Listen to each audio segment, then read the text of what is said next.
Mesdames, Mesdemoiselles, Messieurs, bonsoir. Bienvenue à ce webinaire. Merci à tous de vous être rendus disponibles. Moi, c'est Rocky Abdul. Je suis assistant manager chez Microsoft Consulting francophone et je suis en charge de modérer la présentation d'aujourd'hui. Alors, avant de commencer, laissez-moi vous présenter quelques points logistiques.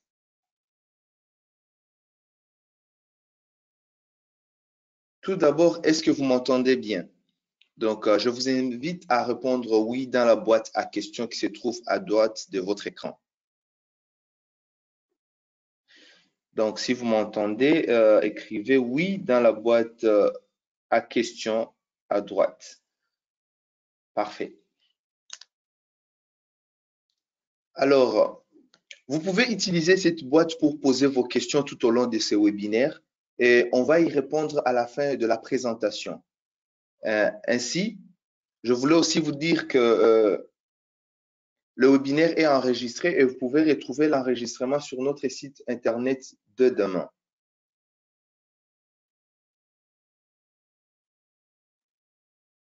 Le tour de l'Afrique francophone se termine aujourd'hui et nous sommes au Mali. Le webinaire sera présenté par Biran Sissé et Elisabeth Berthe. Et nous sommes aussi ravis d'accueillir Madame Touré, CEO Orange Money Mali, et Monsieur Issam, directeur développement des affaires de Mastercard, pour enrichir notre échange. Et ainsi donc, nous les remercions d'avoir accepté nos invitations. Un peu de patience, donc je vais vous présenter encore une fois Microsoft pour ceux qui ne le connaissent pas.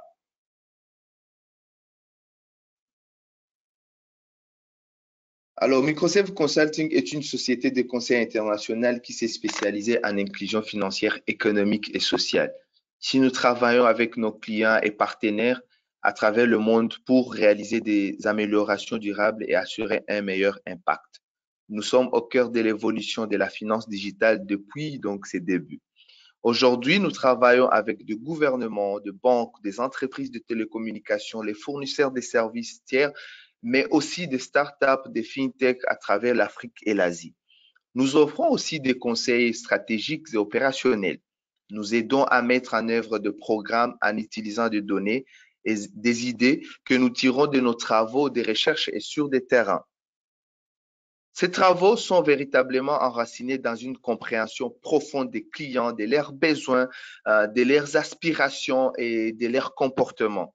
Nous partageons également notre expérience à travers l'Institut ELIX, qui est notre organe chargé de formation. Et donc, hors cette période Covid que nous sommes en train de traverser actuellement, nous offrons à la fois des formations privées sur mesure, mais aussi des formations publiques à Dakar et à Abidjan. Ainsi, nous organisons de formations en ligne accréditées de l'Université de Québec. Je profite aussi de cette occasion pour vous annoncer que la session prochaine de notre cours sur la transformation digitale débutera en septembre et les inscriptions sont déjà ouvertes. Plus récemment, nous avons aussi lancé le Hub de la finance digitale. Alors, c'est quoi ce Hub de la finance digitale? C'est un site web 100% francophone et 100% collaboratif. Ces sites offrent du contenu diversifié, des articles, de podcasts, des infographies, des vidéos, de matériel de formation, mais aussi un calendrier d'événements Microsoft et d'événements d'inclusion financière à ne pas rater. Ainsi donc que toute une récente session dédiée à l'écosystème des startups. Cette plateforme est là pour vous et donc n'hésitez pas à vous y inscrire et à contribuer. C'est gratuit et ensemble, nous allons créer l'impact dans nos pays. Et donc, je vous invite à visiter ce web et aussi s'inscrire à www.lafinancedigitale.com. Alors, sans plus tarder, Biran, vous avez la parole.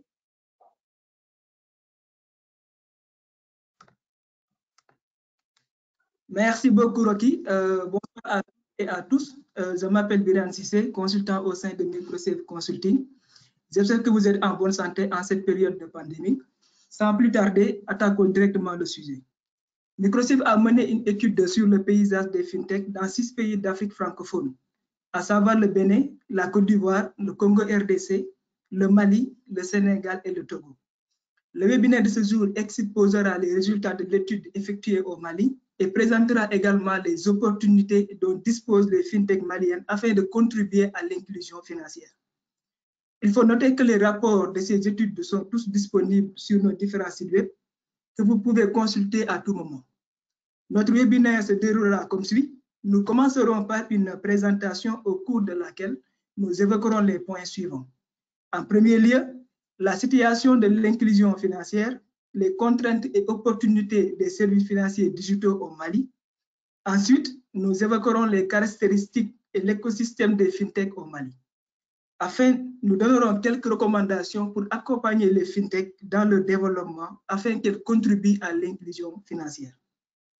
À l'issue de la présentation, nous aurons un entretien avec M. Scheller, directeur Business Development chez Mastercard, et Mme Touré, CEO de Orange Money Mali, qui partageront avec nous leur perception de l'écosystème des fintech au Mali et leurs expériences.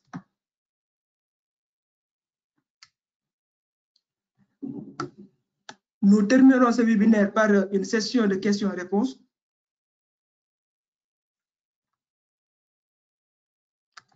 La slide suivante, okay, s'il vous plaît. Comme je viens de le dire, l'équipe francophone de MSC a conduit une étude sur l'écosystème des fintech dans 6 pays d'Afrique francophone de mai à octobre 2019. L'objectif principal de cette étude était de comprendre le rôle que les fintech peuvent jouer dans l'accélération de l'inclusion financière. L'étude a porté sur 3 questions clés de recherche que vous voyez sur l'écran.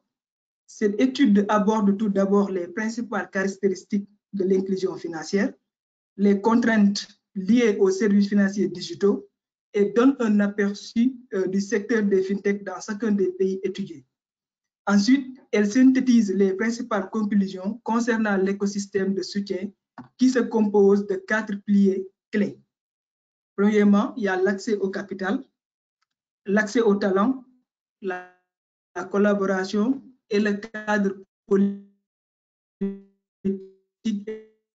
et réglementaire. Enfin, l'étude fournit un certain nombre de recommandations clés pour orienter les prochaines étapes de l'inclusion financière à travers le prisme des fintech au Mali.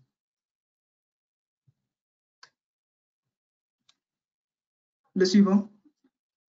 L'inclusion financière commence par le paiement, ensuite viennent les produits et services de seconde génération, tels que le crédit, l'épargne, etc. Pour améliorer l'inclusion financière, il est impératif de comprendre d'abord les besoins, les aspirations des clients, afin de développer des produits et services adaptés à leurs besoins. Cela permettrait de faciliter l'adoption de ces produits et services.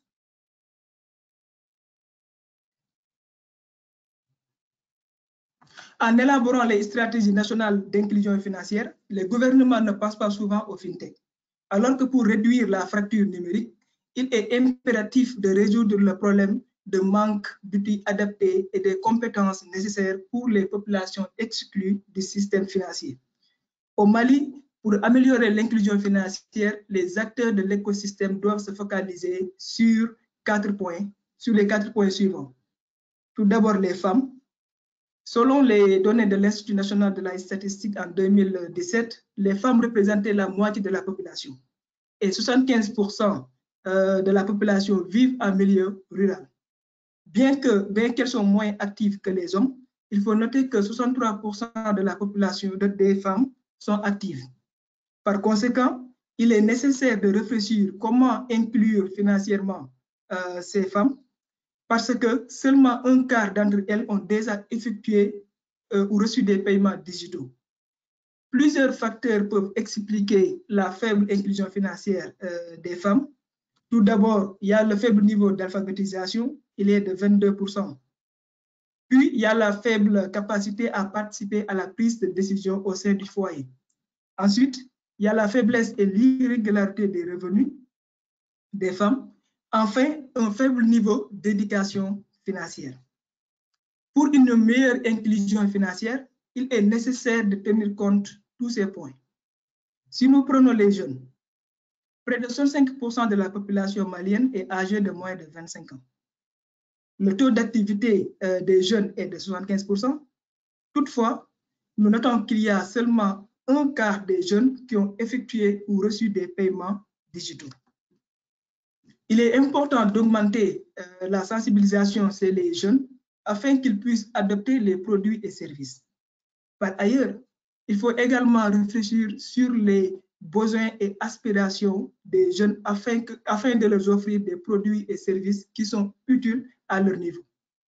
Si nous prenons l'Internet, malgré un taux de pénétration significatif de la téléphonie mobile qui est à l'ordre de 108%, l'accès à Internet est encore limité, avec un pourcentage d'utilisation qui est estimé à 12,7%. Le taux de couverture de la 3G est de 27%, ce qui est très faible comparé à la moyenne en Afrique qui est de 62%. La faible couverture des réseaux, une qualité de service instable et les coûts élevés amplifient la fracture numérique entre Bamako et le reste du pays. Faciliter l'accès à l'Internet et l'expansion de la couverture du réseau dans les zones rurales deviennent des besoins urgents pour augmenter l'inclusion financière. Les catalyseurs de l'inclusion financière au Mali sont une diaspora très importante. Elle représente un tiers de la population, un taux de pénétration de la téléphonie mobile, comme je l'avais évoqué, et se situe autour de 108%. Les solutions FinTech peuvent contribuer à améliorer la conception d'outils de transaction, de produits de paiement, à réduire les coûts, à améliorer l'expérience et la sensibilisation des utilisateurs. En Afrique subsaharienne, la moyenne des adultes disposant d'un compte mobile money est estimée à 43%. On a donc du travail à faire. Dans la zone UEMOA, 103 millions de comptes de monnaie électronique ont été ouverts en 2018, avec un taux d'activité qui est de 38%. Au Mali, 18% de la population adulte ont un compte dans une institution financière. En ce qui concerne l'ouverture d'un compte de monnaie électronique en 2018, il y avait 6 millions de Maliens, 6 millions d'adultes sur 10 qui avaient ouvert un compte de monnaie électronique. Malgré la faible pénétration du mobile money, qui est estimé à 24%, le taux d'activité reste également modeste. En effet, 31% de la population ont effectué ou reçu des paiements digitaux. Ce faible taux d'utilisation peut s'expliquer par le taux d'adoption faible lié à un manque d'éducation financière, taux d'alphabétisation faible qui est de 35%. Par ailleurs, il faut noter que de nombreux souscripteurs de comptes monnaie électronique a diminué de 9,4% en 2018 comparativement à 2017. Ce repli peut être expliqué en partie par le contexte social et sécuritaire du pays qui a impacté négativement l'activité dans certaines zones, ce qui veut dire que le pays dispose de grandes opportunités pour accélérer l'inclusion financière en période de stabilité.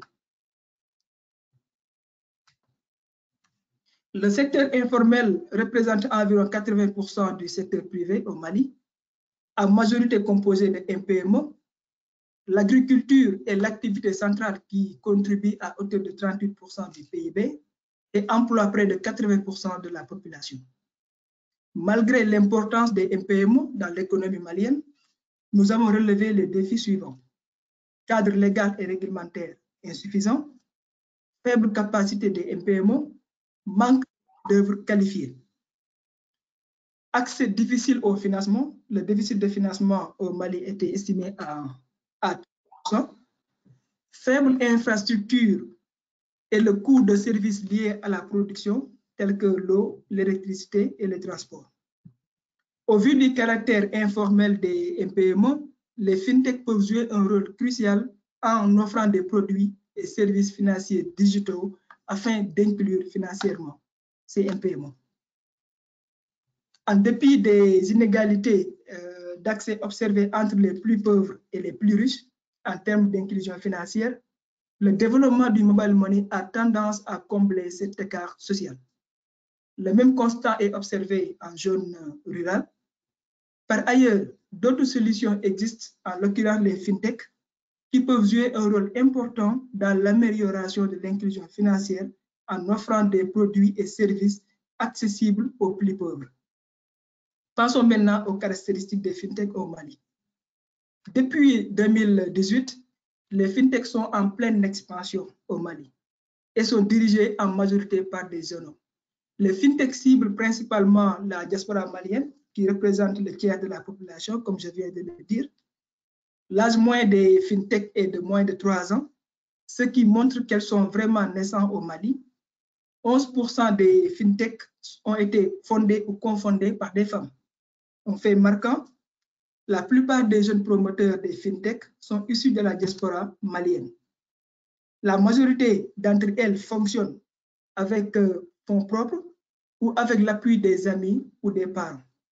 Nous avons remarqué lors de nos entretiens sur le terrain que beaucoup de promoteurs de fintech ont vécu à l'extérieur et ont développé un réseau d'amis qui les soutient. Je vous donne l'exemple d'un fondateur d'une fintech qui a vécu en Europe. Il est revenu au Mali pour monter sa propre boîte. Il bénéficie de l'appui d'un business angel qui l'aide à financer ses activités. Toutefois, elles ont besoin de lever des fonds pour développer, pérenniser, étendre leurs activités. Nous avons également constaté que les parents sont beaucoup plus enclins à investir dans le commerce. De plus, les institutions financières sont réticentes à accorder des prêts aux startups, en particulier les jeunes cadres. À droite de la diapositive, nous avons Moussé Sall, qui est fondateur de la fintech Tunkaranke, qui cible la diaspora malienne en offrant des solutions de paiement et de transfert. Le modèle d'affaires dominant est le P2P, suivi du B2B, ce qui peut être expliqué par la forte demande des transferts liés à la diaspora. Nous avons trouvé 18 fintechs au Mali, dont 10 détenus par des étrangers, 17 facilitateurs et partenaires de financement, tous basés dans la capitale Bamako. Les fintechs se concentrent principalement sur les solutions de paiement et de transfert. Le principal segment visé est la diaspora.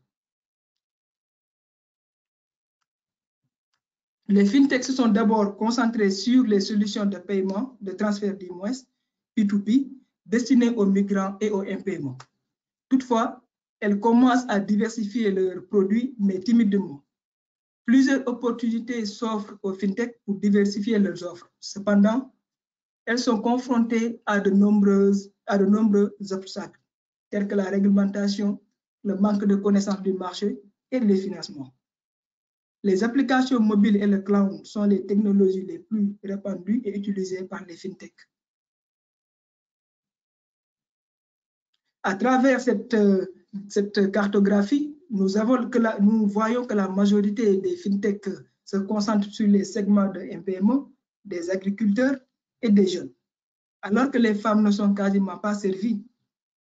La non-diversification des segments couverts par les fintechs peuvent expliquer la faible inclusion financière que nous avons notée sur le terrain.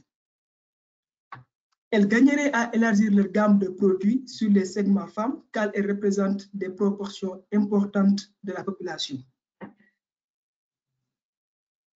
Alors, quels sont les défis que les fintechs rencontrent? Comme nous l'avons évoqué, l'écosystème des fintechs est naissant. La plupart sont en phase de création. Elles n'ont pas encore atteint leur maturité. Par conséquent, elles sont fragiles. Les fintechs sont confrontés à de nombreux défis allant de la faible compétence technique aux faibles compétences locales et à la connaissance limitée du marché. Le manque de compétences locales conduit les fintechs à externaliser ce type d'activité à l'extérieur. À cela s'ajoute le fait que les jeunes professionnels locaux sont réticents à travailler dans une start-up car ils cherchent des postes dans des organisations plus connues ou stables. Ce qui fait que les fintechs sont obligés de chercher ces talents rares. Ceci nécessite des fonds que la plupart d'entre elles ne les ont pas. Elles comptent sur les relations sociales pour régler leurs problèmes. De plus, il faut noter que des compétences en gestion d'entreprise, notamment en matière de planification, de gestion des coûts et de trésorerie, constituent des obstacles majeurs pour le développement des fintech. Pour faire face à ces problèmes, elles doivent être accompagnées, soutenues par des mentors expérimentés, des incubateurs qui comprennent l'écosystème des startups de façon générale. Un point important que notre étude a souligné, c'est qu'il est crucial pour les fintech de faire des études de marché afin de mieux comprendre les besoins, les aspirations des clients et renforcer leurs compétences en termes de négociation avec les partenaires. Je vais passer la parole à Elisabeth pour qu'elle continue la deuxième partie. Je vous remercie.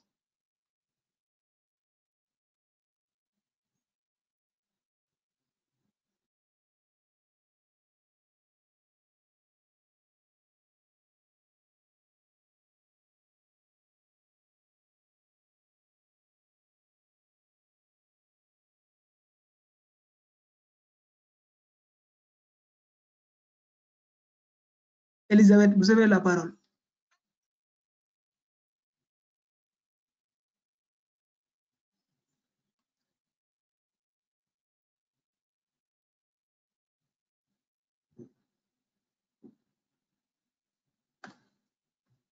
Elisabeth, ok, donc je vais continuer, vous m'entendez? Comment les fintech et startups sont-ils accompagnés aujourd'hui? L'écosystème entrepreneurial malien est composé d'un ensemble d'acteurs, notamment des incubateurs, des accélérateurs et des agents de promotion des paiements. Nous avons trouvé plus de 17 facilitateurs et la plupart des incubateurs font le coworking à cause du manque de financement, de façon générale, ils attendent que l'État prenne une implication, mais c'est comme des entreprises, ils doivent réfléchir sur leur modèle d'affaires, ils doivent réfléchir également sur d'autres options comme en échange de leurs services. Ils peuvent prendre une part du capital des associés qu'ils accompagnent ou se font financer par d'autres acteurs de l'innovation. L'écosystème a besoin de connaissances et de formation ainsi que d'un changement fondamental dans le comportement et les attitudes à l'égard de l'entrepreneuriat en général.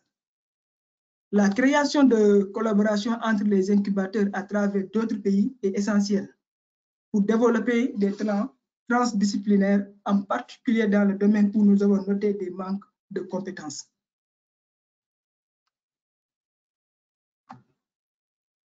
Au Mali, différentes initiatives ont été mises en place par les banques telles que la BIM, la BDM, pour collaborer avec les fintech, surtout sur le domaine des transferts des migrants. Par exemple, la fintech Tunkaranke est en partenariat avec la banque BIM pour le transfert des migrants maliens. Cependant, pour certains opérateurs historiques, les fintech ne sont pas encore en mesure de jouer pleinement leur rôle à cause des problèmes de stratégie commerciale, de sécurité et de manque de connaissance du marché. Une façon de surmonter ces défis est de nouer des partenariats et renforcer la collaboration entre les différents acteurs. Pour ce faire, les opérateurs historiques pourront mettre à disposition des ressources expérimentées aux fintech comme des mentors. Cette collaboration peut prendre plusieurs formes. Les fintech accèdent à de nouveaux marchés et capitaux, tandis que les fournisseurs traditionnels développent des capacités d'innovation et un avantage concurrentiel.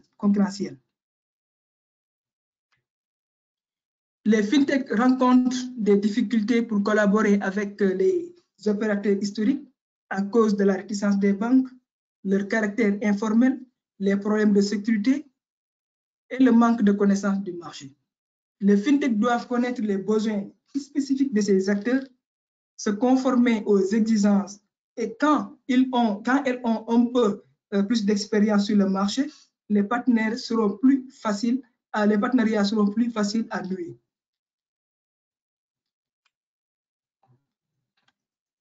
Les défis auxquels les fintech maliennes font face peuvent être regroupés en 2 points. Le cadre réglementaire. Les fintech hésitent à offrir de nouveaux services en raison du manque de régulation, parce que les fintechs ne sont pas régulés, des risques de sécurité liés aux plateformes traitant d'importants volumes de transactions, ce qui empêche leur possibilité à servir les populations non bancarisées. Le coût de la licence d'émission ou de distribution de la monnaie électronique rend les fintechs dépendants des opérateurs historiques. Le code USSD. Nous avons déjà mentionné la faible qualité du réseau et des prix élevés qui présentent une barrière importante à l'inclusion financière des populations. Au Mali, malgré la libéralisation de l'accès au code USSD, il est toujours difficile pour les fintechs d'y accéder. Les prestataires de services financiers manquent de moyens pour négocier les frais d'utilisation du canal USSD. Selon l'ARNTP, les opérateurs mettent en avant la question de sécurité pour ne pas donner l'accès aux fintechs. Toutefois, les opportunités ne manquent pas pour les fintechs. Ces opportunités peuvent être regroupées en 4 points, comme vous le voyez sur l'écran. Le Startup Act. Le Startup Act, c'est une loi est un espoir pour les startups maliennes, car elle est riche en incitation à l'investissement. En effet, dans la Startup Act, il est aussi prévu des fonds de garantie des startups qui assurent aux promoteurs de jeunes entrepreneurs, de jeunes entreprises, une participation financière de la société d'investissement en capital risque et d'autres organismes d'investissement à hauteur de 80% du montant désiré. Si nous prenons la communication ou le dialogue, plusieurs initiatives ont vu récemment le jour pour parler des fintechs et leur capacité à favoriser l'inclusion financière des populations. Ce qui constitue un bon début, car ces initiatives en discussion permettent de sensibiliser les acteurs de l'écosystème et de positionner les fintechs comme moyen ou canal pour faire avancer les choses. La Banque centrale s'est engagée récemment dans les discussions avec les fintechs pour mieux comprendre leur façon de travailler. Si nous prenons Tech Friday, chaque dernier vendredi du mois, il y a une compétition entre startups maliennes pour qu'elles puissent venir exposer leurs solutions avec un pitch. Après avoir été incubées grâce à plusieurs incubateurs qui font une première sélection en amont pour retenir les meilleurs qui vont venir concourir. Un bon nombre de ces applications sont déjà en marche.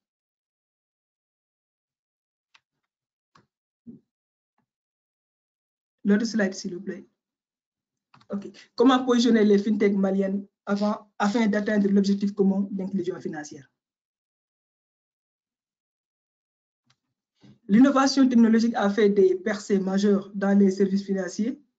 Les fintechs peuvent contribuer à améliorer la conception de produits de paiement, à rendre omniprésent et plus accessible tout en améliorant l'expérience et la sensibilisation des utilisateurs. Les fintechs ont une capacité disruptive, peuvent contribuer à répondre aux besoins du marché, à réduire les coûts, par exemple. Par exemple, on peut intégrer les fintechs aux stratégies nationales d'inclusion financière, d'alphabétisation et d'éducation financière en proposant des solutions vocales, car la population est jeune et très peu continue en troisième cycle. L'accès au crédit est très limité pour les MPME, surtout à cause de leurs mauvaises pratiques sur la comptabilité. Il faut des outils permettant de digitaliser les états financiers des MPME et des agriculteurs. Utilisation des données alternatives pour le crédit aux MPME et au secteur agricole, en particulier les femmes, dans ce même contexte. Cependant, ces avantages comportent aussi des risques en termes de résilience, de réticence, de résilience opérationnelle et de cybersécurité, de protection des fonds des clients, de protection des données, de la vie privée, d'exclusion numérique et de concentration du marché. S'ils ne sont pas correctement gérés, ces risques pourraient compromettre l'inclusion financière.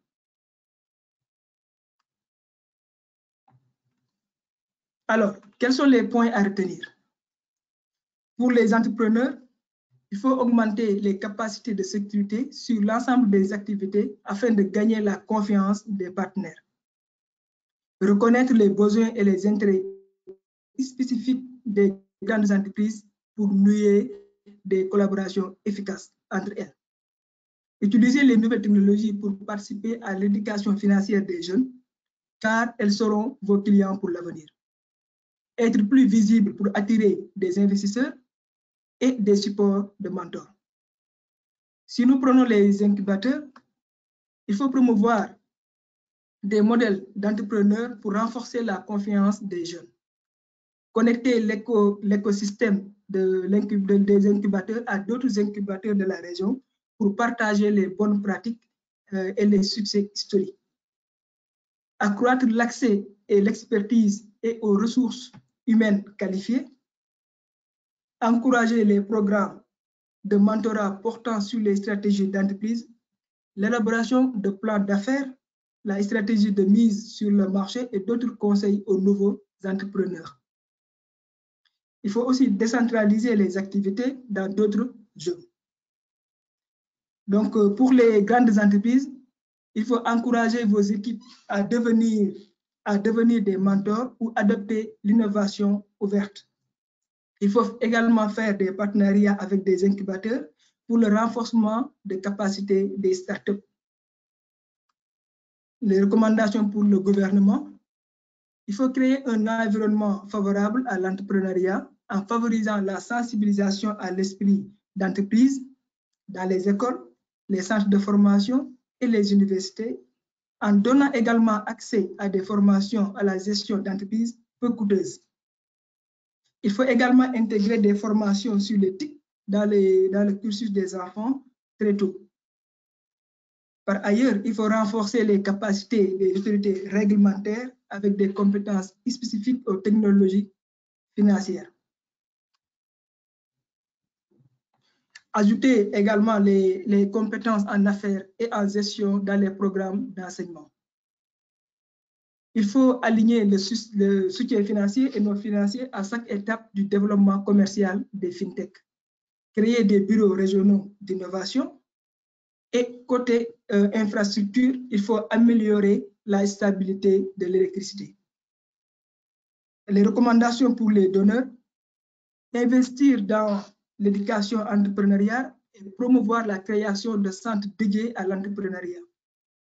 Promouvoir les succès historiques pour stimuler l'entrepreneuriat. Soutenir les programmes de formation informatique.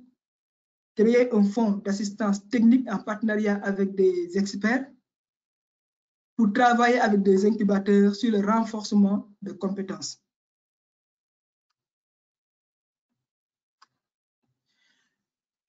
Avant de passer à la section questions-réponses, nous nous entretiendrons avec Madame Touré, CEO de Orange Money Mali, et M. Scheller, directeur Business Development, c'est Mastercard. Bonjour Aïcha, bonjour Issam, merci d'avoir accepté notre invitation. Bonjour. Bonjour. Avant de continuer, pourriez-vous vous présenter s'il vous plaît? On va faire honneur aux dames. Pourriez-vous commencer par vous présenter? Ok, donc bonjour à tous. Donc tout d'abord, je remercie toute l'équipe de Microsave, donc Elisabeth, Bilan, Rebecca, et donc de nous donner l'opportunité de participer à ce webinaire. Donc moi, je suis actuellement DG d'Orange Finance Mobile Mali, qui est donc une filiale d'Orange, Mali, qui est un émetteur de monnaie électronique. Nous distribuons et gérons de la monnaie électronique en proposant des services financiers à nos clients qui sont plus connus sous la marque Orange Monnaie. Donc, nous proposons des produits de type transferts donc, nationaux, internationaux, des paiements, que ce soit des paiements marchands, facturiers, des paiements en ligne, et aussi des produits d'épargne et des crédits en général en partenariat avec des acteurs qui sont habilités à le faire. Donc, voilà. Ok, merci beaucoup, Madame Touré. Monsieur Chele, vous présenter, s'il vous plaît. Merci. Bonjour. Donc, moi, c'est Issam Chle, je suis le directeur de développement de Mastercard dans la région. Je couvre 21 pays, donc principalement l'Afrique de l'Ouest et centrale, anglophone et francophone. Voilà. Et je suis malien aussi.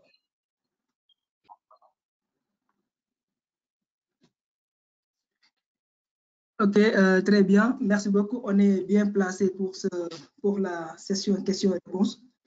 On vient de le mentionner, des acteurs historiques à collaborer avec les fintech, car certaines ne sont pas en mesure de respecter les critères de sécurité. Avez-vous des recommandations des fintech afin de pallier ce problème?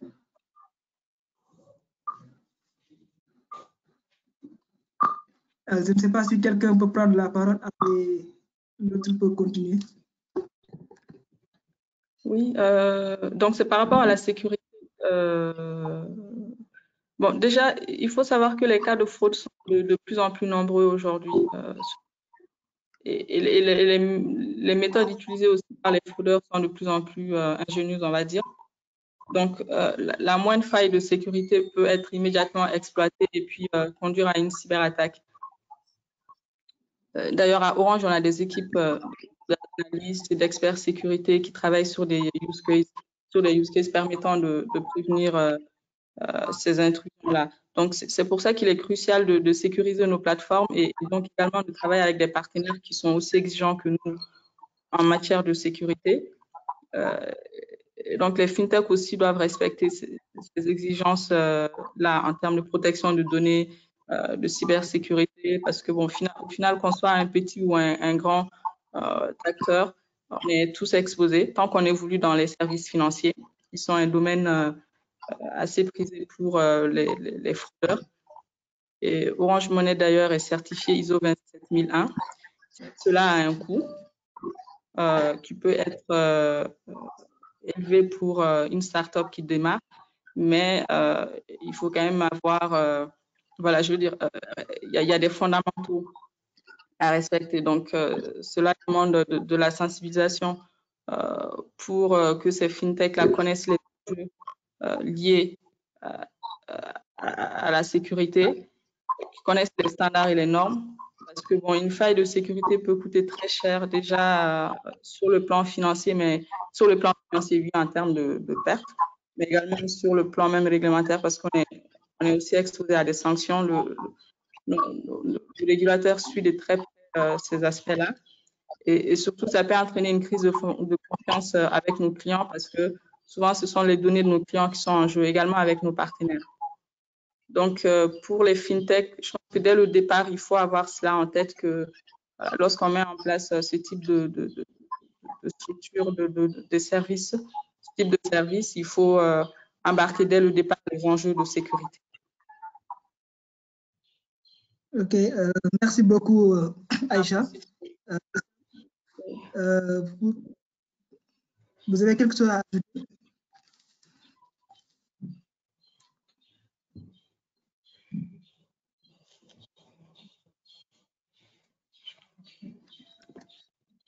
Alors, Issa, vous m'entendez? Oui, je suis là. Et juste pour toucher sur le point de Aïcha sur l'aspect sécuritaire, avec le COVID-19, on a vu, bien entendu, ça s'est suivi d'une crise économique et financière. Donc, et généralement, en période de crise, les aspects de fraude augmentent plus, bien entendu, parce que les gens ont moins d'argent. Donc, c'est vrai qu'on a observé une augmentation très rapide de fraude dans les derniers mois. Mais je ne sais pas si vous voulez clarifier un peu la question. Je pense que je n'ai pas bien. Ouais, ça veut dire que, bon, juste vos recommandations pour les fintech afin de pallier ce problème de sécurité qui fait qu'il y a beaucoup d'acteurs historiques qui ne nouent pas de partenariat avec ces fintech. Est-ce que vous avez des recommandations en termes de sécurité Oui, pour les oui, fintech? tout à fait. Ce qu'il faut proposer aux fintech, déjà, c'est d'avoir des conversations avec les banques et les départements, on va dire, qui s'occupent de la compliance au niveau des banques, mais aussi, on va dire, des compagnies de télécommunications comme Orange, parce que ça leur permettra de voir un peu c'est quoi les standards en termes de sécurité que ces compagnies ont, parce que bon, c'est des secteurs quand même très importants. Et en fonction de ça, essayer de s'adapter. En effet, on a vu que même nous, au niveau de Mastercard, on a dû pénaliser certaines fintechs au Nigeria notamment parce que justement, elles n'avaient pas respecté les normes de sécurité. Et donc, ça avait créé certains problèmes aux banques avec lesquelles elles travaillaient. Donc, déjà, savoir un peu c'est quoi ces normes de sécurité qu'il faut avoir, c'est quoi le minimum. Et deuxièmement, essayer de voir comment essayer d'avoir ça, peut-être avec un partenariat stratégique avec une banque, pour qu'ils vous renforcent les capacités sur cet aspect, on va dire, plus sécuritaire ou conformité. Mais c'est très, très important. OK. Effectivement, lorsque je tiens même sur le terrain, la question de sécurité est soulignée par la majorité des acteurs historiques. Ils nous ont fait savoir qu'ils ont vraiment peur de partager leurs données avec les startups qui n'ont pas un niveau de sécurité requis. Je pense que les fintechs doivent prendre en compte vos recommandations pour relever leur niveau de sécurité et faciliter le partenariat avec ces acteurs-là qui sont indispensables pour le développement. Donc, ma deuxième question est spécifique pour Aïcha. Nous savons que Orange Money est un acteur majeur dans l'écosystème numérique du Mali. La collaboration ou le partenariat entre les acteurs est considéré comme l'un des facteurs essentiels pour garder une longueur d'avance sur un marché encombré ou mature. Quelles sont les opportunités qui existent aujourd'hui sur le marché et comment les fintechs doivent s'y prendre pour collaborer avec vous? Je parle notamment de l'accès au code USSD et aux API. OK. Donc, oui, Orange Money est un acteur majeur de l'inclusion financière aujourd'hui et du coup, nous contribuons beaucoup à ce système-là de services financiers numériques. Donc, notamment grâce à notre réseau de distribution qui compte à moins de 80 000 points de vente partout au Mali. Bon, il faut aussi savoir que la mise à disposition de nos API est un enjeu majeur pour nous car nous sommes bien conscients que c'est en multipliant les partenariats que nous développerons cet écosystème. Et également, nous avons des enjeux de diversification des usages. Aujourd'hui, au Mali, on constate que les usages sont plus portés sur les transferts que sur les paiements, même si, comme le montre votre étude, la plupart des fintechs sont plutôt sur les paiements. Notre marché est quand même encore très orienté cash, donc ça c'est important. Aujourd'hui, nous avons des API qui sont disponibles à la fois sur le paiement, les paiements marchands, les paiements de salaire et les transferts aussi entre compte Orange Money et compte bancaire. Et il arrive aussi qu'on soit sollicité par des partenaires pour des services plus customisés et là on fait des développements en interne. Donc, c'est au cas par cas, c'est long et fastidieux, mais nous le faisons quand même, ça peut prendre du temps. D'ailleurs, nous travaillons sur un projet actuellement qui va nous permettre de mettre beaucoup plus d'API à disposition de nos partenaires entreprises pour qu'ils puissent s'intégrer en 1 ou 2 semaines. Et ce que nous constatons aussi, c'est que souvent, les partenaires qui viennent nous voir n'ont pas la capacité, en fait, n'ont pas de capacité de développement pour pouvoir s'intégrer à nos API. Donc, souvent, ils viennent nous voir, mais je pense que vous l'avez souligné aussi, il y a peut-être des problèmes de compétences sur le marché parce que les développeurs, il n'y en a pas beaucoup. Et souvent, il faut faire appel à des intégrateurs. Nous, d'ailleurs, on l'a fait à plusieurs reprises, on a orienté les partenaires vers des intégrateurs pour qu'on puisse poursuivre le partenariat avec eux. Donc, je pense que c'est important pour les fintech aussi, donc à défaut d'avoir ces compétences-là, d'avoir aussi des partenaires qui leur permettront de faire cela plus facilement. Mais sinon, nous, on est totalement ouverts donc à leur mettre à disposition nos API. On le fait déjà et on continuera à le faire. Maintenant, pour ce qui concerne le canal USSD, il a été ouvert depuis 2018 par la MRTP et notamment les acteurs dans le domaine de la finance, que ce soit les banques, les fintechs peuvent y accéder. C'est ce que nous faisons aujourd'hui avec Orange Money via le Dièse 144 Dièse. Après cela, un coût et je pense que c'est ça qui rebute les partenaires parce qu'une session USSD a aussi un coût. Ça a un coût pour l'opérateur télécom et ensuite qui va refacturer ça aux partenaires. Donc ça, il faut en tenir compte, ce n'est pas gratuit. Maintenant, aujourd'hui, en termes de couverture, le réseau Orange couvre aujourd'hui plus de 95% de la population en Internet, donc 3G, 4G. Enfin, 3G en 95%, donc une partie en 4G. Donc, je pense qu'il y a aussi un potentiel qui est important pour les applications parce que la plupart des fintechs sont sur des applis. Plutôt, nous-mêmes, on a une appli qu'on est en train de pousser actuellement. Donc, je pense qu'avec cette couverture-là, on peut aller faire cela. Mais bon, il y a aussi des prérequis comme l'équipement en smartphone et aussi bon, de la formation pour sur les usages digitaux, on va dire, pour manipuler les smartphones, installer l'application.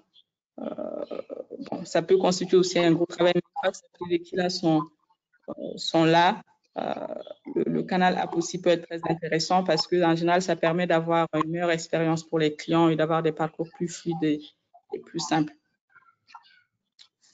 Oui, effectivement. Globalement, comme je disais, nous, on est ouvert aux fintech en général. D'ailleurs, on cherche même à multiplier les partenariats de ce type-là. Après, il faut aussi qu'ils respectent les exigences de conformité et de sécurité, en plus d'avoir les compétences pour faire leur développement et s'intégrer facilement avec nos API. Oui, effectivement, nous savons que la collaboration entre FinTech et OTM est fondamentale, non seulement pour le développement des FinTech, mais aussi pour l'inclusion financière. Car nous savons que l'accès à l'Internet est très limité, surtout en zone rurale. Par conséquent, vous avez démocratisé l'accès au code USSD. Donc, ça serait crucial pour atteindre la population dans ces zones-là. Oui, mais il faut savoir aussi que dans les zones rurales, même en Internet, aujourd'hui, on est très présent. Donc, c'est ce que je disais, on a 95% de couverture. C'est-à-dire que dans pratiquement toutes les zones rurales, le réseau Orange est là. Pas seulement sur l'USSD, la voix, mais également sur Internet.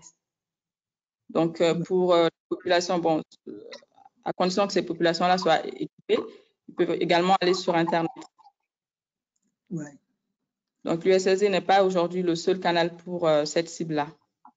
OK. Donc, il y a d'autres canaux.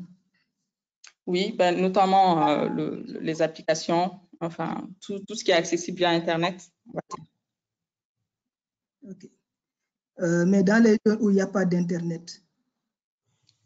Oui, effectivement, dans les zones où il n'y a pas d'Internet, ça va être le canal USSD. Donc, c'est ce que je disais, mais aujourd'hui, il est ouvert et les institutions financières peuvent y accéder. Il suffit de faire la demande et puis de négocier les coûts et mettre en place le partenariat avec les opérateurs de télécommunications. OK. Et que les fintechs aussi doivent respecter les exigences de vos exigences pour que vous puissiez lier des partenariats. Surtout dans le domaine de sécurité et aussi dans les coûts. Je disais la sécurité, il y a aussi en matière de conformité, il y a aussi des exigences à respecter. Et puis aussi, il faut eux aussi qu'ils aient une certaine capacité sur les aspects techniques. Ouais. OK, donc je vais passer la parole à Issam. Cette question-là est dédiée pour vous. Vous avez été au cœur de l'entrepreneuriat malien depuis des années. Quels sont les obstacles auxquels font face les startups en général et plus spécifiquement les fintechs?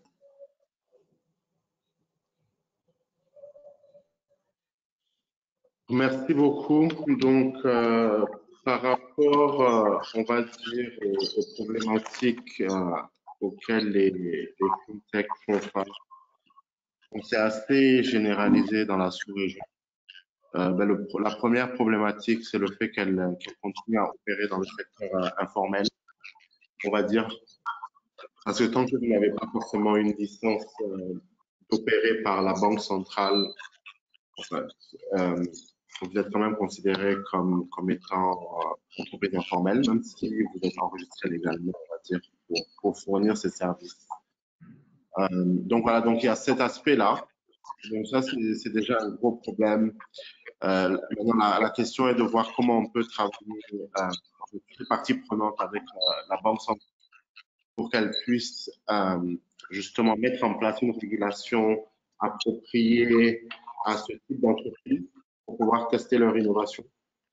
Donc, comme vous l'avez bien mentionné dans votre rapport, créer un bac à sable réglementaire qui donne la priorité notamment aux fintechs exécutives et une priorité assez élevée. Donc, voilà, donc ça, c'est déjà une problématique, enfin, c'est une solution potentielle à un problème auquel ces entreprises font face. Maintenant, au-delà de l'aspect, on va dire, réglementaire et puis enregistrement et licence, c'est important aussi qu'on reconnaisse un peu le rôle que les fintechs ont dans l'écosystème. Voilà, donc nous, Mastercard, on s'est fait on va dire, notre cœur de métier, c'est d'éliminer le cash. Déjà, ça, c'est notre mission principale. Donc, c'est comment éliminer le cash et faciliter les paiements digitaux, que ce soit à travers des cartes et les autres canaux, comme ma collègue l'a mentionné, USSD. Et on a un tas de canaux pour ça. Pour le cas de Orange, ils ont leur mission, mais je pense que la mission, on va dire, des fintechs, c'est d'essayer d'être plus agile là où les institutions, on va dire, plus grandes, plus bureaucratiques et plus traditionnelles n'ont pas forcément réussi. Donc, il faut reconnaître déjà les aspects que les fintechs apportent à l'écosystème. Donc, c'est l'agilité, la rapidité, des décisions qui peuvent être prises rapidement et aussi justement une pénétration sur le marché qui est rapide. Mais on va dire, cette valeur ajoutée que les fintechs apportent à notre région est impactée par le fait qu'il n'y ait pas de réglementation, mais aussi le fait que les autres acteurs de l'écosystème n'essaient pas de leur donner une chaise autour de la table et puis de leur rendre les choses un peu plus faciles dans leur croissance. Et ça peut être le cas de même nous chez Mastercard. Donc ce challenge étant, c'est quoi en fait la question ou bien la problématique à laquelle on peut réfléchir, c'est quoi maintenant le rôle des fintechs dans le paysage on va dire bancaire ou monétique, pour être plus général, sous-régional. Donc moi, je pense que leur rôle est assez important. Donc, et l'une des autres problématiques justement auxquelles ils font face, c'est les capitaux. Comme vous savez, en 2018, selon les statistiques, en tout cas officielles, les fintechs d'Afrique francophone et donc du Mali ont reçu moins de 5% des financements qui ont été investis dans les startups tech en Afrique. Voilà, sachant que il y avait 1,2 milliard de dollars qui avaient été investis dans les startups tech en Afrique en 2018. 50% de ça est allé dans les fintech, donc à peu près 600 millions de dollars. Et donc moins de 5% de ça, donc à peu près 30 à 40 millions de dollars sur 600 millions de dollars sont allés dans les fintech d'Afrique francophone. Donc c'est assez limité.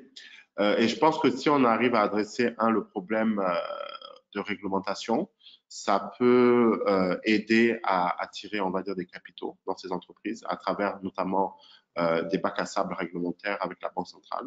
Donc ça, c'est un. Et déjà, nous, on travaille un peu là-dessus. On sait par exemple que la Banque centrale au Nigeria a déjà commencé à travailler sur leur bac à sable réglementaire, donc ils sont un peu plus en avance. Et on sait aussi que la Banque centrale, la BCAO, travaille sur ces problématiques. Maintenant, c'est comment on peut tous justement travailler de manière conjointe pour accélérer ça. Une fois que on va dire que ces problématiques sont adressées, maintenant c'est à nous, acteurs du secteur privé, que ce soit Orange, Mastercard, pour essayer vraiment de voir la place que ces fintechs peuvent avoir justement pour qu'on puisse déployer nos solutions.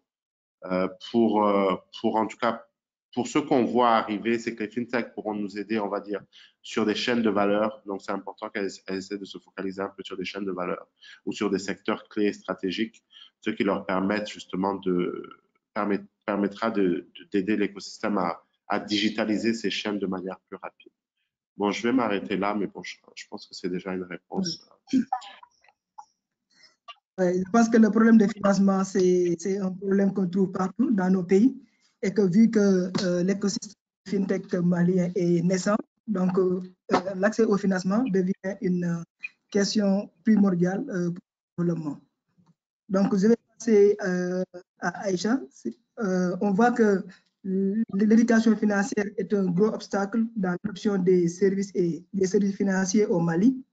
Quels moyens l'écosystème dispose-t-elle pour adresser ces défis et comment les fintechs peuvent-elles y contribuer?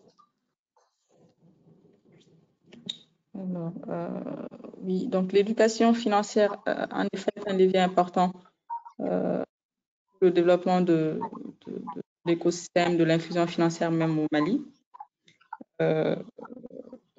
Donc déjà, cela nécessite beaucoup de communication pédagogique auprès des populations.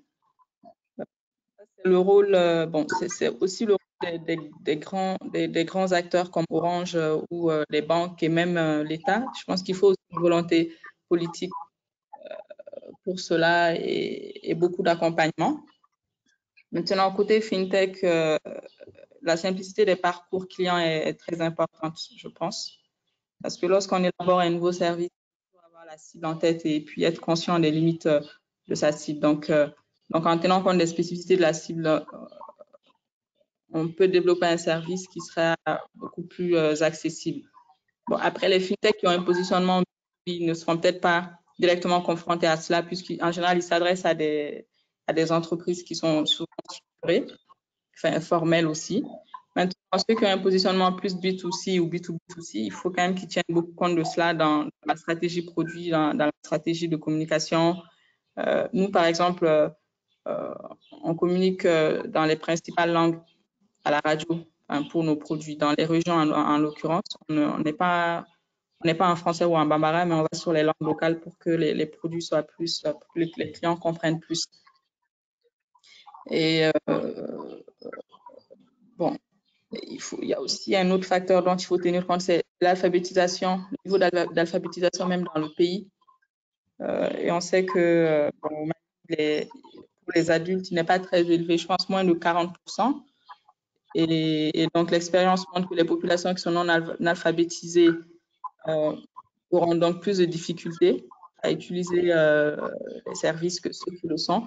D'ailleurs, même le canal USSD, dont vous avez parlé, qui est considéré comme le canal le plus basique, est quand même interactif. Donc, il sera plus facilement compréhensible par une cible éduquée. Nous, par exemple, on a recours à des outcalls lorsqu'on veut pousser des services vers des clients que nous avons ciblés comme non alphabétisés. On utilise aussi l'IVR, qui est une alternative intéressante. Mais voilà, donc globalement, donc, je pense qu'il faut tenir compte de tous ces aspects-là. Maintenant, il y a beaucoup de phénomènes aussi qui apparaissent sur nos marchés, tous les marchés d'ailleurs, c'est les arnaques dont nos clients sont victimes, parce que souvent, les arnaqueurs profitent en fait de la naïveté des clients. D'où l'importance aussi donc de faire de l'éducation financière. Donc nous, on diffuse des capsules didactiques pour cela, mais il y a certainement beaucoup d'autres moyens de le faire à la radio pour lutter contre cela et gagner la confiance des clients. Mais je pense qu'il faut aussi, comme je l'avais dit au début, un effort important de la part de l'État. Je pense qu'il faut une vraie volonté politique pour pousser l'alphabétisation et également l'éducation financière de façon générale pour la cible, quoi, on va dire. Oui. Comme vous l'avez souligné, le taux d'alphabétisation au Mali est faible, c'est moins de 40%. Donc, les fintechs devraient faire des études de marché pour connaître mieux les aspirations et les besoins des clients afin d'offrir des produits et services qui sont beaucoup plus adaptés. Adapté, oui, connaître le marché, connaître la cible. Voilà. Je vais me retourner vers Issam. Donc, la question est que comment est-ce que vous pensez que les OTM et les acteurs classiques, notamment les institutions financières, pourraient soutenir mieux les fintechs au Mali? Comment encourager la culture de l'entrepreneuriat plus ouverte?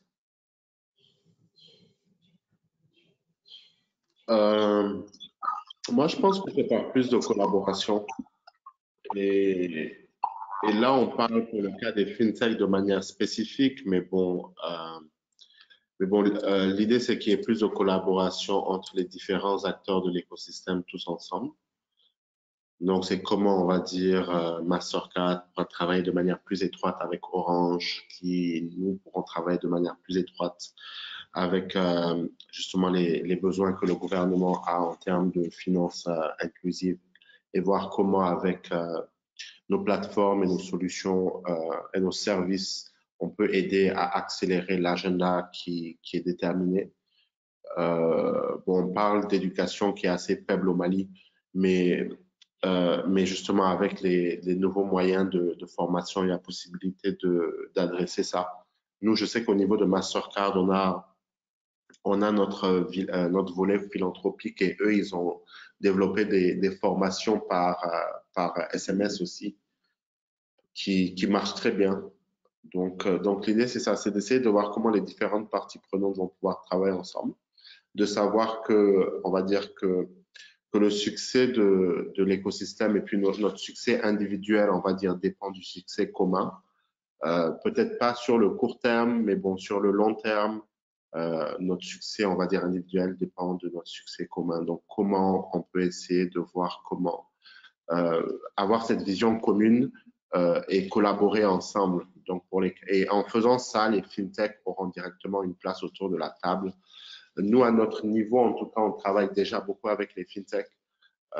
Principalement dans la région, on voit que ce travail est fait pour, disons, si on travaille avec une institution financière ou une banque principalement et qu'on veut déployer une solution, mais que dans le pays, il n'y a pas forcément, enfin, la banque n'a pas forcément cette solution qui est déjà, ou on va dire la compagnie de téléphonie mobile comme Orange n'a pas forcément cette solution qui est intégrée. On peut faire appel à une fintech pour nous aider justement à mettre en place cette solution de manière rapide parce que c'est leur marché de niche.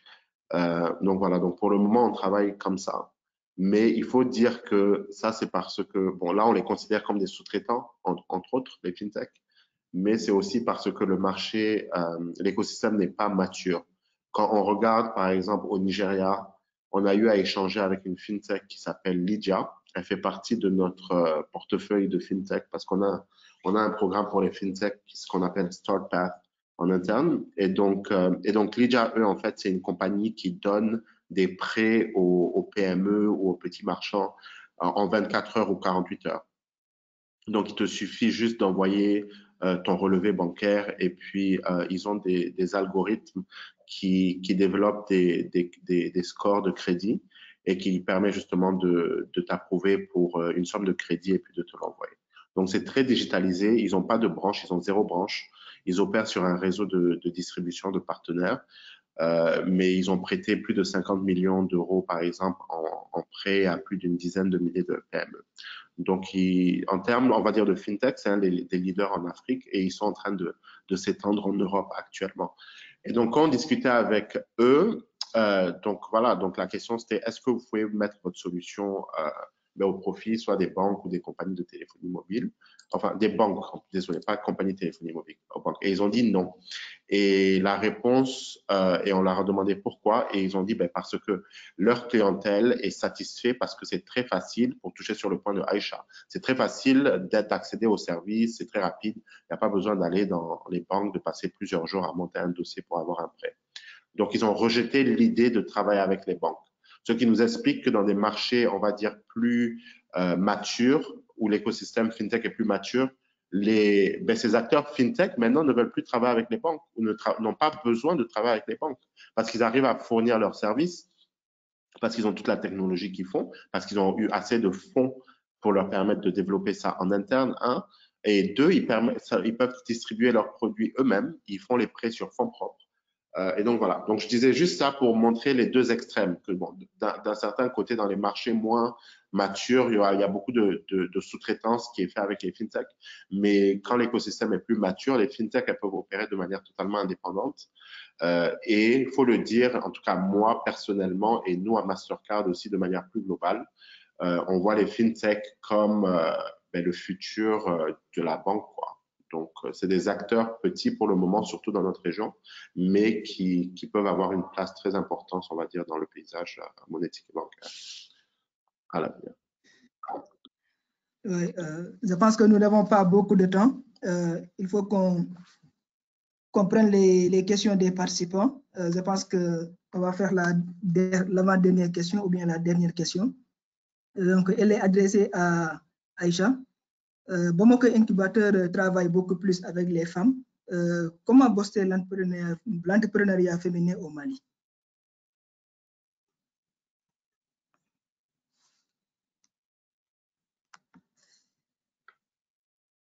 Donc, comment booster l'entrepreneuriat féminin au Mali? Comme vous l'avez dit plus tôt, les femmes ont plus difficilement accès au financement, d'une part, et en plus, on voit même qu'il y a une perception en fait chez les femmes qu'elles ne peuvent pas accéder au crédit, avec une culture financière aussi qui est plus faible chez les femmes de façon générale, parce que de toute façon, on sait que le taux d'alphabétisation également est plus élevé chez les hommes que chez les femmes. Pourtant, on a énormément de femmes entrepreneurs au Mali et qui évoluent plus souvent dans le secteur informel.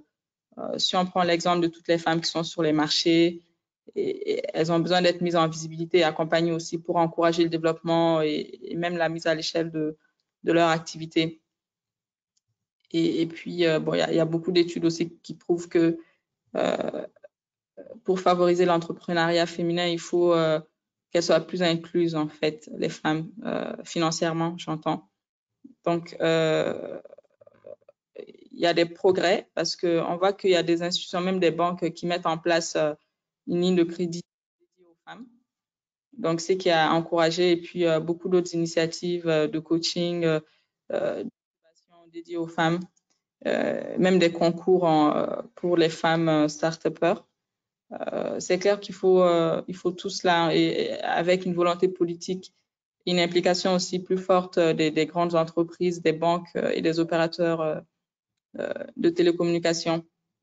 Parce que je pense qu'il faut des initiatives qui soient exclusivement dédiées aux femmes pour qu'on puisse vraiment voir une différence, parce que l'écart est tellement énorme aujourd'hui que, bon, si on ne fait pas un traitement, on va dire, différencié ou même privilégié pour les femmes, on ne pourra pas booster l'entrepreneuriat comme on le veut. Et puis, je pense que c'est important aussi de suivre des indicateurs liés à l'inclusion des femmes, que ce soit à l'échelle nationale, mais aussi au niveau des entreprises. Comme, un exemple, c'est sur Orange Money. Nous, on regarde quand on recrute des femmes, quand on recrute des nouveaux clients, quelle est la part de femmes sur les transactions. C'est important parce qu'après, on peut voir comment ça évolue, en fait, et si l'évolution est positive. Et je pense qu'il y a beaucoup d'autres indicateurs comme ça qu'on peut suivre à l'échelle nationale dans divers secteurs d'activité.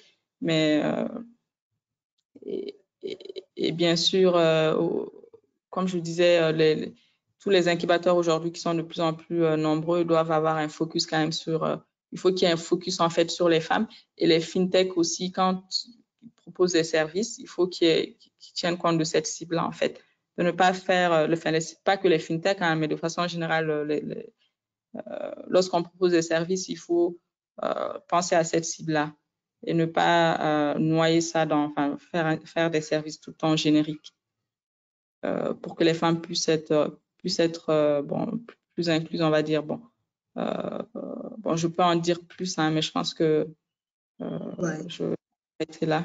Oui, le temps nous est vraiment compté. Nous savons que les femmes représentent presque la moitié de la population au Mali, donc il faut essayer de les inclure. Je pense qu'il y a une dernière question pour Issam. Je pense que Issam, on va aller très rapidement pour passer aux questions des participants. Donc, pourriez-vous nous rappeler le rôle des incubateurs et les accélérateurs dans le bon développement d'un écosystème entrepreneurial? Donc, les résultats de notre étude nous ont montré que les incubateurs font face à de nombreuses difficultés, notamment le manque de financement, le manque de programmes appropriés sur la mise en relation avec les mentors expérimentés. Quel est votre constat? Comment améliorer cette situation? Si vous pouvez répondre de façon résumée à cette question-là, pour qu'on puisse passer à la question des participants. OK. Donc oui, très rapidement, en fait, le rôle de l'écosystème, enfin, de ces acteurs change au fur et à mesure du temps. Là, actuellement, ce qui serait bien pour eux de faire, c'est d'essayer de lire justement votre rapport et de voir les éléments sur lesquels justement les fintechs ont besoin d'aide ou d'assistance et de se focaliser là-dessus. Donc, les incubateurs doivent se focaliser sur des éléments de l'écosystème justement qui sont un peu délaissés ou qui ont besoin d'être renforcés. Voilà. Donc, voilà la réponse courte. Ok, merci beaucoup. Je vais passer la parole à Rocky pour prendre les questions des participants. Donc, ne restez pas loin. Je pense qu'il y aura des questions qui seront adressées à vous. Rocky, tu as la parole. Merci beaucoup, cher Biran. Merci aussi aux panélistes pour ces interventions aussi enrichissantes. Alors, nous avons quelques questions pour les animateurs d'aujourd'hui. Je rappelle aussi aux participants qui peuvent toujours poser leurs questions en utilisant la boîte qui se trouve juste à droite ou la boîte à questions. Alors, sans tarder, je commence d'abord par une question d'un participant qui voulait savoir s'il peut avoir la présentation, une faisabilité aussi des collaborations. Alors, pour répondre rapidement à cette question, la présentation est disponible dès demain sur nos sites Internet, mais aussi s'il y a une opportunité ou éventuelle de collaboration, n'hésitez pas de nous écrire. Quand on se rend sur nos sites, on voit directement nos contacts. Alors, la première question sera adressée à Elisabeth, qui est notre directrice pays, mais aussi qui a participé aussi à cette étude. Alors, la question se formule comme suit. Les fintechs représentent-elles une menace pour les banques ou les opérateurs télécoms et comment les banques et les autres thèmes réagissent-elles face à cette nouvelle concurrence? Nous avons entendu avec l'intervention d'Issam que les fintechs ne veulent pas collaborer avec les banques. Mais avec cette question spécifique, on voulait avoir assez d'éléments avec Elisabeth. Elisabeth, vous avez la parole.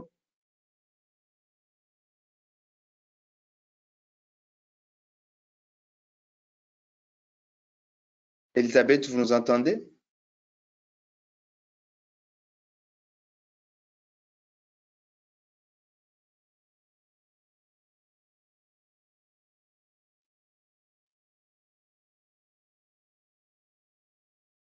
Peut-être Elisabeth a des petits soucis de connexion de son côté. Monsieur Issam ou Madame Aïcha, est-ce que vous pouvez avoir d'éléments à fournir? Donc, le participant voulait savoir si les fintechs représentent une menace réelle pour les banques et les opérateurs de téléphonie mobile et comment est-ce que les banques ou les OTEM réagissent-elles à cette nouvelle concurrence ou cette menace?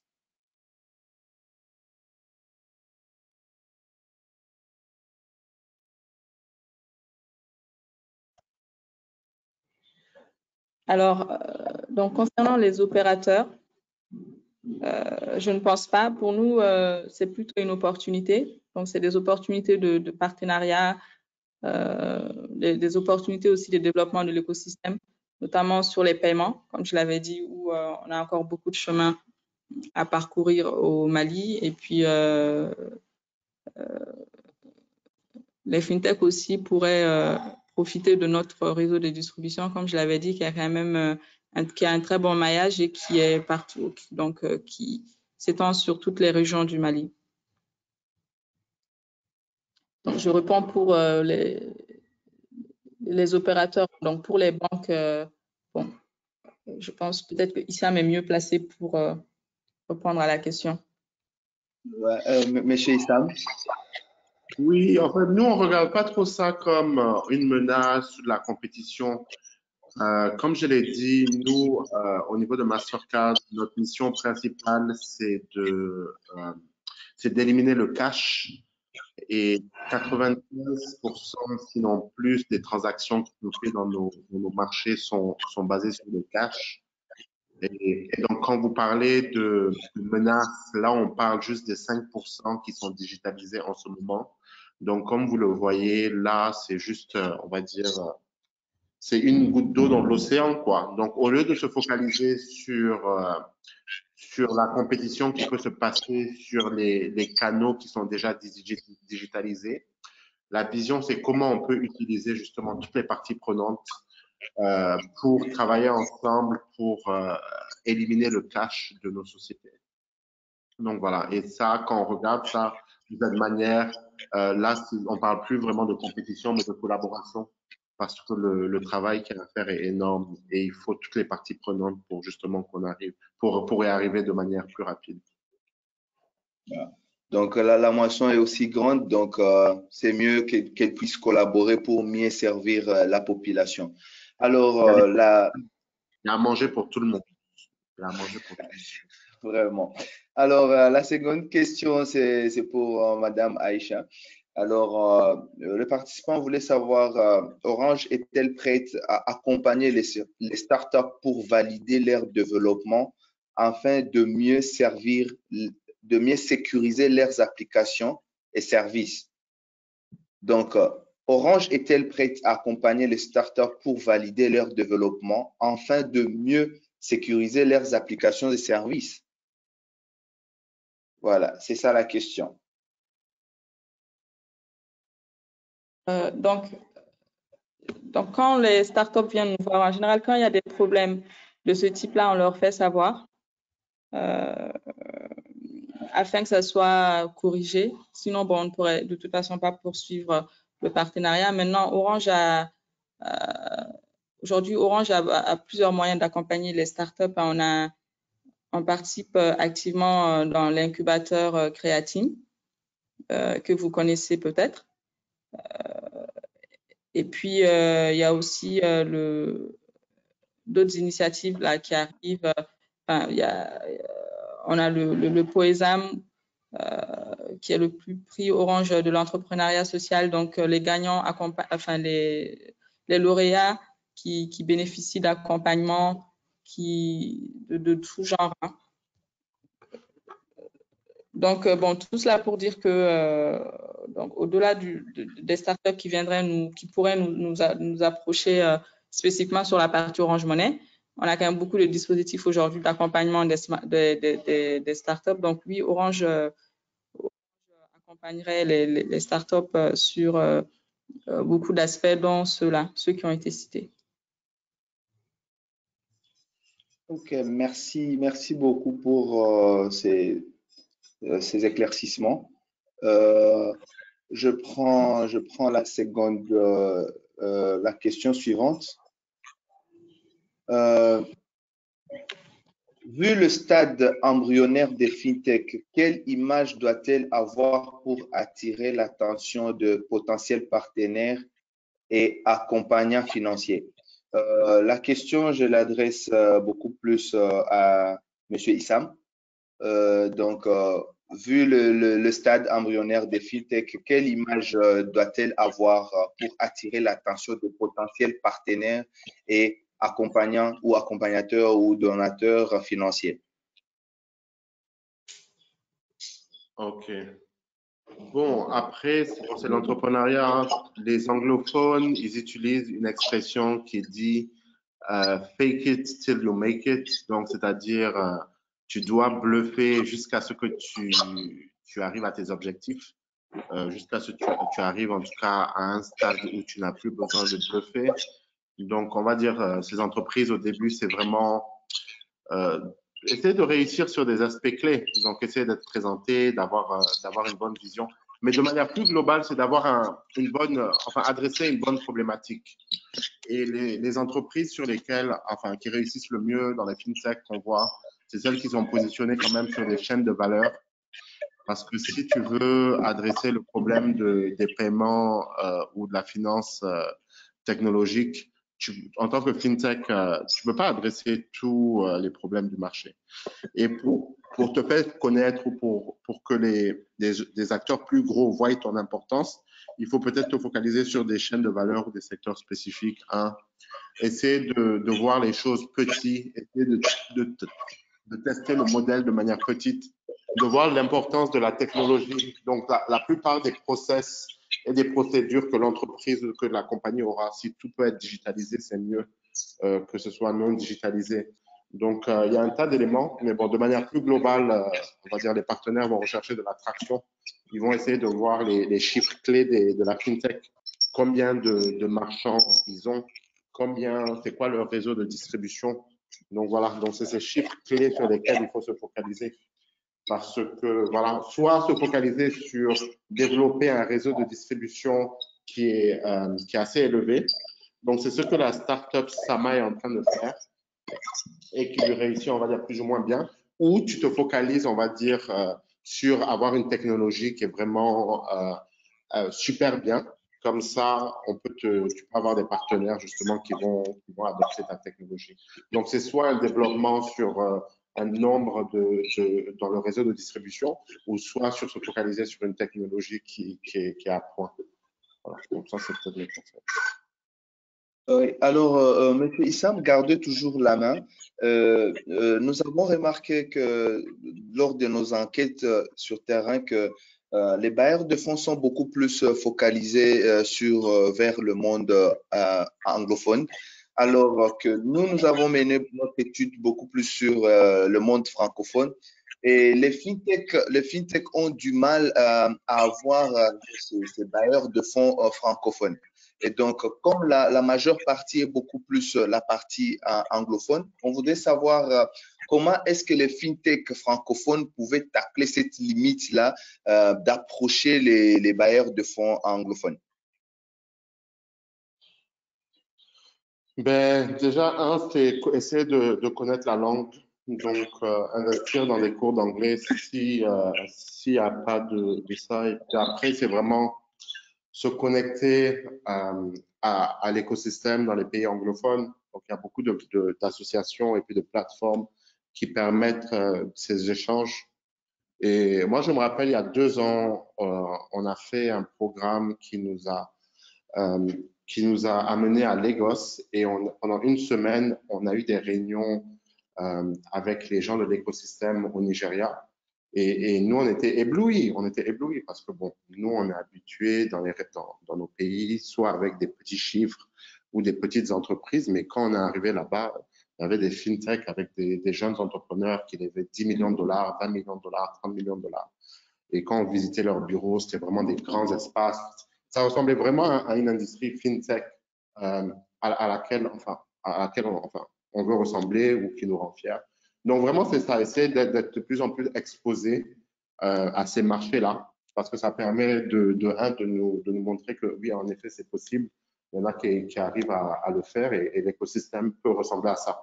Mais bon, il faut dire que le Nigeria et les autres pays anglophones sont en avance parce qu'eux, ils ont commencé avant nous. Donc, c'est vrai qu'il y a peut-être 10 ans, ils étaient à un niveau de maturité auquel on est actuellement. Donc, voilà, donc c'est juste pour finir avec une note d'optimisme que si, et c'est pour ça que c'est important la collaboration dans l'écosystème. Parce que si on arrive à collaborer, on va pouvoir y arriver de manière plus rapide et de manière plus efficace et de manière plus inclusive aussi. Vous avez mentionné que 10 des 18 startups fintech au Mali sont détenues par des étrangers. Donc ça fait plus de 50%. Et voilà, donc voilà, on n'est pas très content de voir ça. On aimerait voir plus, tu vois, d'entreprises nationales. Donc voilà, donc c'est tous ces éléments-là qui vont nous permettre, c'est une collaboration de l'écosystème qui va nous permettre d'adresser des défaillances qui peuvent survenir dans l'écosystème à l'avenir. Merci beaucoup. Donc, l'anglais devient incontournable. Alors, il y a un participant qui voulait réagir à ce webinaire. Et donc, je vais demander à mon collègue Bokar d'activer son micro Nous allons prendre Monsieur Amadou Diawara juste pour 1 minute pour qu'il puisse nous faire son intervention. Monsieur Amadou, est-ce que vous nous entendez?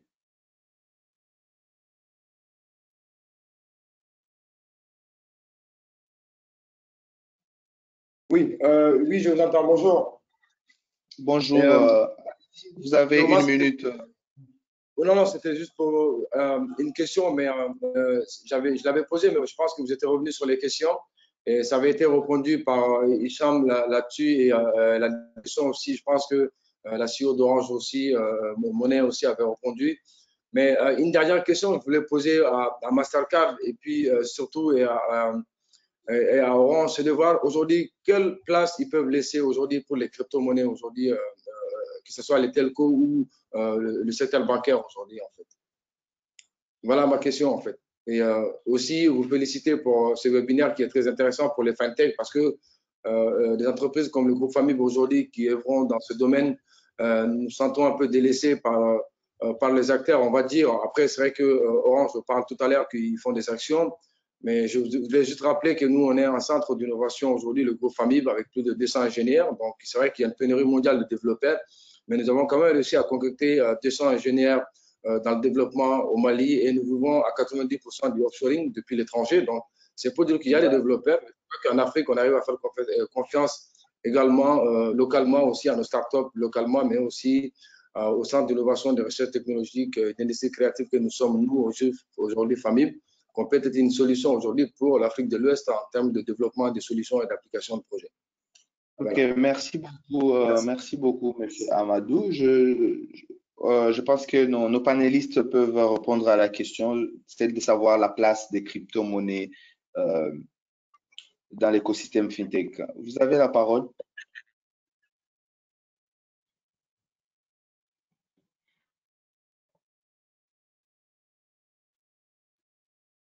Monsieur Issam ou Madame Aïcha, quelqu'un voudrait intervenir?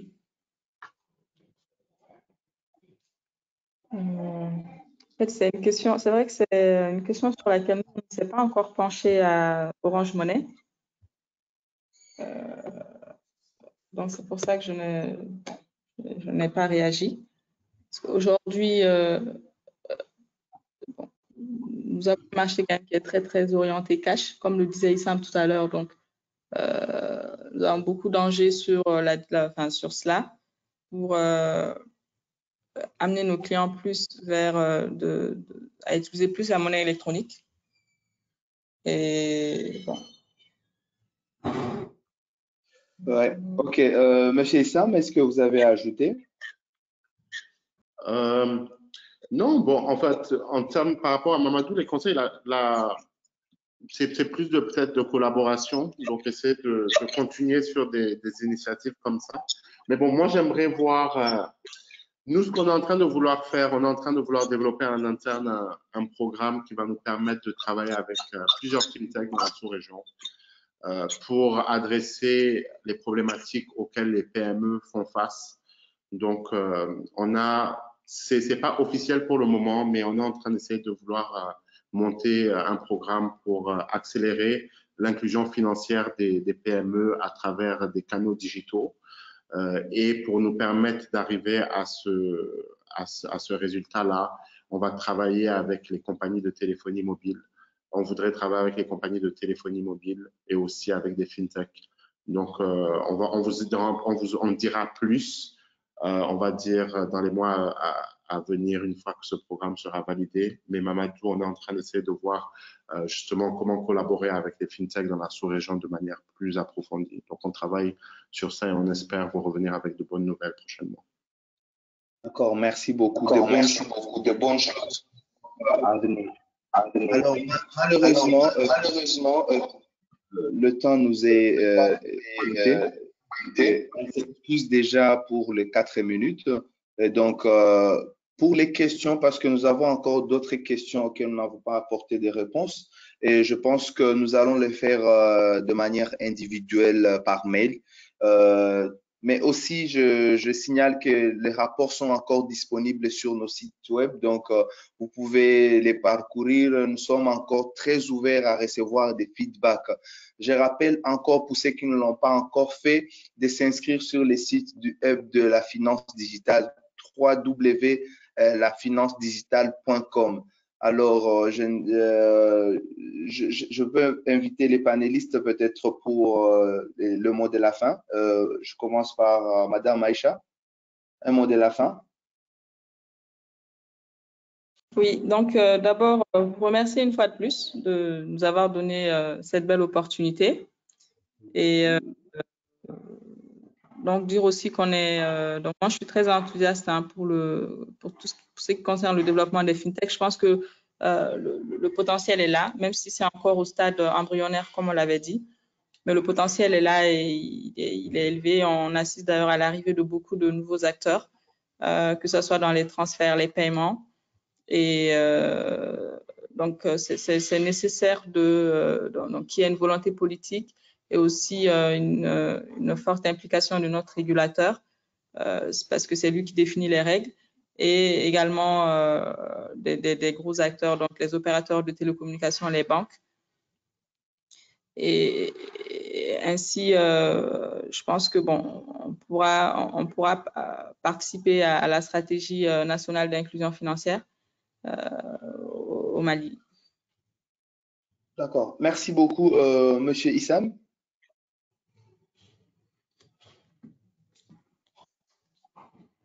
Unmuted. Ouais, désolé, j'étais sur mute. Donc, ouais, je voulais juste écho ce que Aïcha a dit. Je suis aussi très optimiste. Voilà, et c'est un secteur qui est en augmentation, enfin qui est en croissance vraiment exponentielle, et ça va continuer comme ça dans les années à venir. Donc, il y a beaucoup d'optimisme. Maintenant, l'idée, c'est de pouvoir catalyser, comme je l'ai dit auparavant, nos énergies et créer des synergies à travers la collaboration. Okay. Merci beaucoup. Alors, à la fin, Madame Aïcha,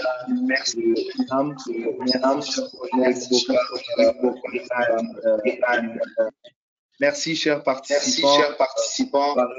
À très bientôt.